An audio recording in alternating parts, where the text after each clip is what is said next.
জামায়াতের নায়েবে আমির জনাব আবদুল্লাহ মোহাম্মদ তাহের আমেরিকায় একটা বক্তৃতা দিয়েছেন। বেশ আলোচনা সমালোচনা তর্ক বিতর্ক হয়েছে ওটা নিয়ে। আমরা একটা অনুমান করতে পারছিলাম সেটা নিয়ে ভারত কী করবে। ইনফ্যাক্ট সেই ঘটনা শুরু হয়ে গেছে, সেটা নিয়েই কথা বলতে চাই। আমরা একটু স্মরণ করে নেই, তার বক্তৃতায় তিনি বলছেন উনি প্রার্থনা করছেন ভারত যেন বাংলাদেশে ঢুকে পড়ে। মানে তাকে জিজ্ঞেস করা হয়েছিল জামায়াত ক্ষমতায় আসলে ভারত বাংলাদেশের উপর চাপ তৈরি করবে বা এরকম কিছু, তখন তিনি জবাব দিচ্ছেন। তাতে 71 সালে তার ভাষায় মিথ্যা অপবাদ বা কলঙ্ক নাকি তাদের উপরে দেওয়া হয়েছে, সেটা মুক্ত হবেন, তারা ভারতের বিরুদ্ধে যুদ্ধ করবেন। যুদ্ধ পরিকল্পনাও তিনি জানিয়েছেন, 50 লাখ সোলজার কীভাবে কী করবে না করবে, ঘোড়া থেকে নামতে দেবে না, আবার অর্ধেক এটা করবে অর্ধেক ওটা করবে, নানান কিছু। কিন্তু এর মধ্যে যে জিনিসটা সবচেয়ে অফেন্সিভ ছিল, যেটা সবচেয়ে প্রশ্ন তোলা যায় এরকম ছিল, সেটা হচ্ছে তিনি গাজওয়াতুল হিন্দ, গাজওয়ায়ে হিন্দ এভাবে বলে, ধর্মযুদ্ধের আলাপ এনেছেন, যে তখন এটা শুরু হয়ে যাবে, এবং সেটা জামাত এই আলাপ তুলছেন। নানান তর্ক বিতর্ক আলোচনা সমালোচনা হয়েছে, তার এইটা কেন করেছেন, উদ্দেশ্য কী, এতে কার পারপাস সার্ভড হচ্ছে, এসব কথাবার্তা হয়েছে। এর পরবর্তী সময় এই বক্তব্য নিয়ে জামায়াতে ইসলামী বা জনাব তাহেরের পক্ষ থেকে কারো পক্ষ থেকে কোনো ক্ল্যারিফিকেশন দেওয়া হয়নি। তার মানে তারা এটা ওন করছেন। আমরা যারা এসব নিয়ে অ্যানালিসিস করার চেষ্টা করেছি, আমার একটা অ্যানালিসিস ছিল তিনি কেন এটা করছেন। এর কয়েকদিন আগেই ভারতের বেশ চাটুকারিতা করার পর তিনি বিরাট বিপ্লবী সাজতে গেছেন, কিন্তু একই সাথে এই আলাপ করে ভারতের হাতে অস্ত্র তুলে দেয়া হচ্ছে, ভারত এটাকে ব্যবহার করবে তার মতো করে, এটা আমরা বলেছি। এবং তাতে ভারতের হয়ে তিনি এই কাজটা করছেন, এটা বলা যেতেই পারে। সাধারণের সামনে বিরাট জিহাদি জোশ হয়। কিন্তু আগে আমি একটু রিক্যাপ করি। শ্রীরাধা দত্তের সাথে তিনি শরিয়া কায়েম করবেন না, দশটাকস্তের সাথে জড়িত ছিলেন না, মানে এইরকমভাবে একরকম পুরো সফট ঢঙে, মানে আমরা যাদেরকে ভারতের দালাল বলি, ভারতের দালালের মতো, মানে এটা আমি বলছি না যে ভারতের সাথে বাংলাদেশের সম্পর্ক লাগবে না, জামাতেরও লাগবে, কিন্তু এগুলোই তারা ব্যবহার করেন ধরুন বিএনপিকে ঘায়েল করার জন্য। সো ওটা তিনি করছেন, কিন্তু এখানে আবার এটা দেখিয়ে উপরে উপরে জনগণের সামনে বিরাট ভাবলেন, কিন্তু এটাও প্রকারান্তরে যে ভারতের পারপাস সার্ভ করলেন বা করছেন, সে কথাটা তখনই বলেছিলাম। এনডিটিভির এই রিপোর্টটা আপনারা একটু দেখবেন। আরও দু একটা জায়গায় হয়েছে, আমি এনডিটিভিটা দেখেছি, অন্যগুলোও দেখেছি, কিন্তু এনডিটিভিটা খুবই সিগনিফিক্যান্ট। এখানে প্রাথমিক তথ্য দেওয়ার পর একজন তথাকথিত বিশেষজ্ঞকে তারা এনেছেন, এবং এই বিশেষজ্ঞকে এনে তারা এই গাজওয়ায়ে হিন্দের আলাপটা তার সাথে করছেন। কি বলছেন একটু বলি, তারপর আসলে আমরা এই পটেনশিয়াল থ্রেট আসলে আমাদের কিভাবে কি করা উচিত সেসব নিয়ে কথা বলবো। একটা ফানি ঘটনা আছে। এই যিনি আলোচক এখানে আছেন, তিনি ইভেন শেখ মুজিবকেও অ্যাকিউজ করেছেন, কারণ ভারত ভাগের সময়ে শেখ মুজিবুর রহমানও পাকিস্তানের জন্য লড়াই করেছেন, উইচ ইজ রাইট। ওনারা মুসলিম লীগ ছিলেন, তারা পাকিস্তান চেয়েছেন, এবং এখনকার যে ভারত, এখনকার যে বিজেপিপন্থী লোকজন, এখনকার যে আরএসএসপন্থী লোকজন, তারা তো অখণ্ড ভারতের চিন্তা করে। সুতরাং ভারত ভাঙাটা তাদের কাছে মারাত্মক ক্রাইম, এবং শেখ মুজিবুর রহমান সেই ক্রাইম করেছেন বলে এই লোকও বলছেন। তারপরে 71 পরবর্তী সময় জামাত কী করছে না করছে, এবং তিনি বলার চেষ্টা করছেন বাংলাদেশের সমাজেই এই ধরনের একটা পারসেপশন আছে। উত্তর হচ্ছে আসলে নেই, কিন্তু তারা এটা এভাবে ব্যবহার করবেন, কারণ আমি বারবার বলছি তারা মুখিয়ে আছেন কোনো না কোনো একটা তথ্যের জন্য, যেটাকে বিকৃত করে তারা আসলে তাদের সমাজের যে র্যাডিক্যালাইজেশন তারা করতে চান সেটা করবেন। এটাই নিয়ম। এনডিটিভি কীভাবে দখল করেছে বিজেপি, আমরা নিশ্চয়ই খেয়াল করেছি। এটা এই পরিস্থিতি আসলে হবে, এটা ধারণাই করা যাচ্ছিল। তারা এখন ইভেন এই কথাটাও বলছে, যেটা অ্যালার্মিং, যে বাংলাদেশে এটা হলে কি হয়। প্রায় বলছি যে একটা বর্ডারের ওই পাশে যখন থাকে যে ক্রস বর্ডার টেরোরিজমের আলাপ, পাকিস্তানের দিক থেকে একসময় যেটা হতো, এখন এটা হচ্ছে যে বাংলাদেশে এরকম একটা র্যাডিক্যালাইজড ইসলামিস্টরা যদি থাকে, এটা ভারতের মুসলিমদেরকেও সেই একই রকম প্রণোদনা দেবে, তারা একইভাবে কানেক্টেড হবে। এবং গাজওয়ায়ে হিন্দের যে যুদ্ধ, যে ধর্মযুদ্ধের কথা বলা হচ্ছে, তাতে ভারতের মুসলমানরা দীক্ষিত হবে। এটা হলো তার বয়ান। আমরা খেয়াল করি জামায়াতের এই বয়ান দিয়ে ভারতের মুসলিমদেরকেও বিপদে ফেলা হচ্ছে, লাভ হচ্ছে বিজেপির।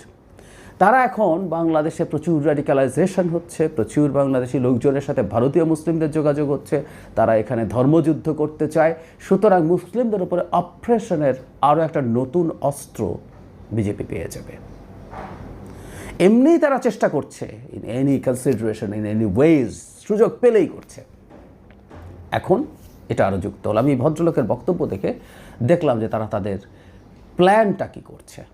আর বাংলাদেশে যখন এই ধরনের পরিস্থিতি হবে, খুব স্বাভাবিকভাবে বাংলাদেশ একটা শত্রু রাষ্ট্র হিসাবে দেখবে, যেই দেশের যারা মনে করেন ক্ষমতায় তারা চলেই আসতে পারেন এবার, না হলেও ইভেন পরের বার, বা বিরাট শক্তি নিয়ে আসছেন, সেরকম একটা দেশ যে ধর্মযুদ্ধের হুমকি প্রকাশ্যে দেয়, সেই দেশের উপরে বহু কিছু করার ক্ষমতা বা তার জন্য যে কনসেন্ট ম্যানুফ্যাকচার করা ডোমেস্টিকলি, সেটা তাদের সরকারের জন্য ইজি হয়ে গেল, ইজি হয়ে যাচ্ছে।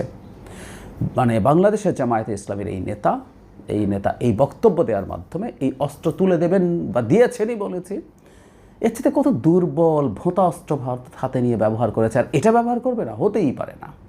অ্যাট দ্য সেম টাইম এই সরকার এবং ভবিষ্যতে বাংলাদেশে যত সরকার আসবে, সেখানে জামায়াতে ইসলামী তো রাজনীতি করবে, তারা শরিয়া আইনের কথা বলেন। যদি আবারও বলছি, জনাব তাহের আবার শ্রীরাধা দত্তকে বলছেন যে তারা শরিয়া আইন কায়েম করবেন না, কিন্তু তাদের প্রচুর নেতা সমানে বলে যাচ্ছেন। এই দুদিন আগেও আমার সাথে বসে বলেছেন, তার আগেও অনেক নেতা আমার সাথে কথা বলেছে এবং শরিয়া আইনের রূপরেখাও দিচ্ছেন। আপনাদের হয়তো চোখে পড়েছে, নারীরা শুধু নারীদের সামনে নাচতে পারবে, এরকম একটা বক্তব্য ভাইরাল হয়েছে।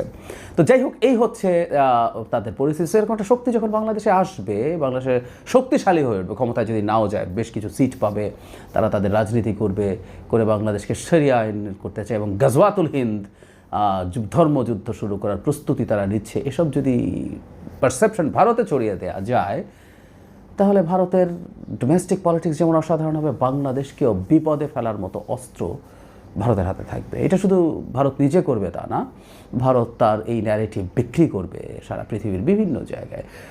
ট্রুলি তাই। জনাব তাহেরের এই বক্তব্যকে কেউ যতই বলুক না কেন, হালকা ঢঙে বলেছেন টলেছেন, সরি, আমি দেখি নাই তো তিনি এটা ক্ল্যারিফাই করছেন, কোথাও ক্ল্যারিফাই করেননি।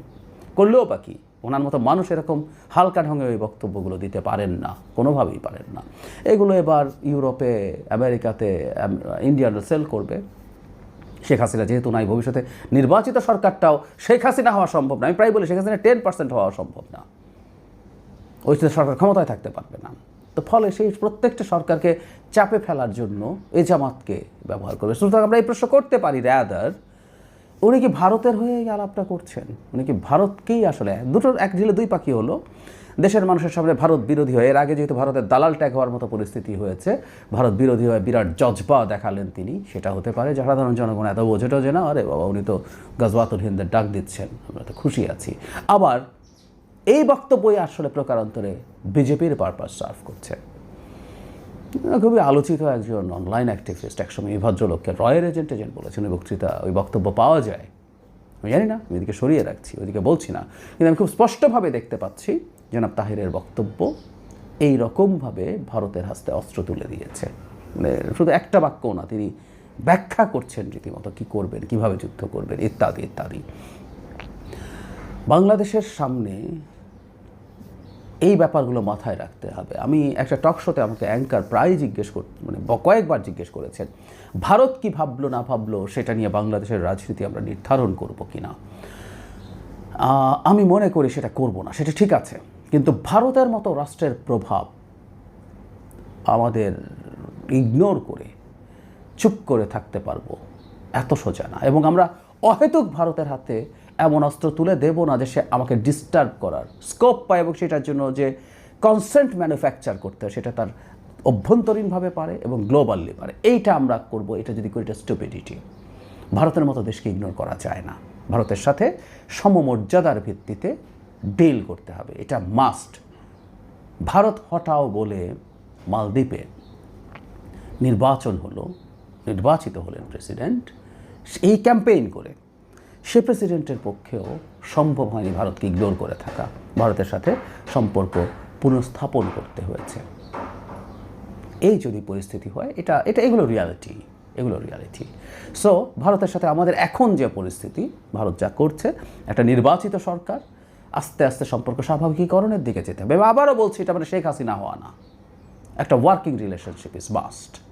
সো ভারতের সাথে এই ওয়ার্কিং রিলেশনটা নষ্ট করে ভারত আমাদেরকে নেগেটিভভাবে অনেক চাপ দিতে পারে, এরকম অস্ত্র আমরা গায়ে পড়ে তুলে দেবো। ভারত এমনি আমাদের চাপ দেওয়ার চেষ্টা করবে, যে এখন ডক্টর ইউনূস সরকার কিছুই করেননি, কিন্তু মিথ্যা কথা দিয়ে চাপ তৈরি করার চেষ্টা করছেন। এটা করবে না তা বলছি না, আমরা যেচে পড়ে কোনো কিছু যেন তুলে না দিই। আমাদের অন্তত ডোমেস্টিক পলিটিক্সে এই একটা জিনিস থাকা দরকার আছে। ভারত আমাদের কিভাবে ক্ষতি করছে, কিভাবে সমস্যা করছে, আমাদের জনগণের ভারতকে নিয়ে কেন ক্ষোভ আছে, কি যৌক্তিক কারণে আছে, এগুলো নিয়ে আমরা রাজনীতি করব। ভারত বাংলাদেশের রাজনীতির একটা ইস্যু থাকবে, এমনকি ভারতেও বাংলাদেশ একটা ইস্যু, পাকিস্তানের একটা ইস্যু থাকে, আমাদের দেশেও থাকবে।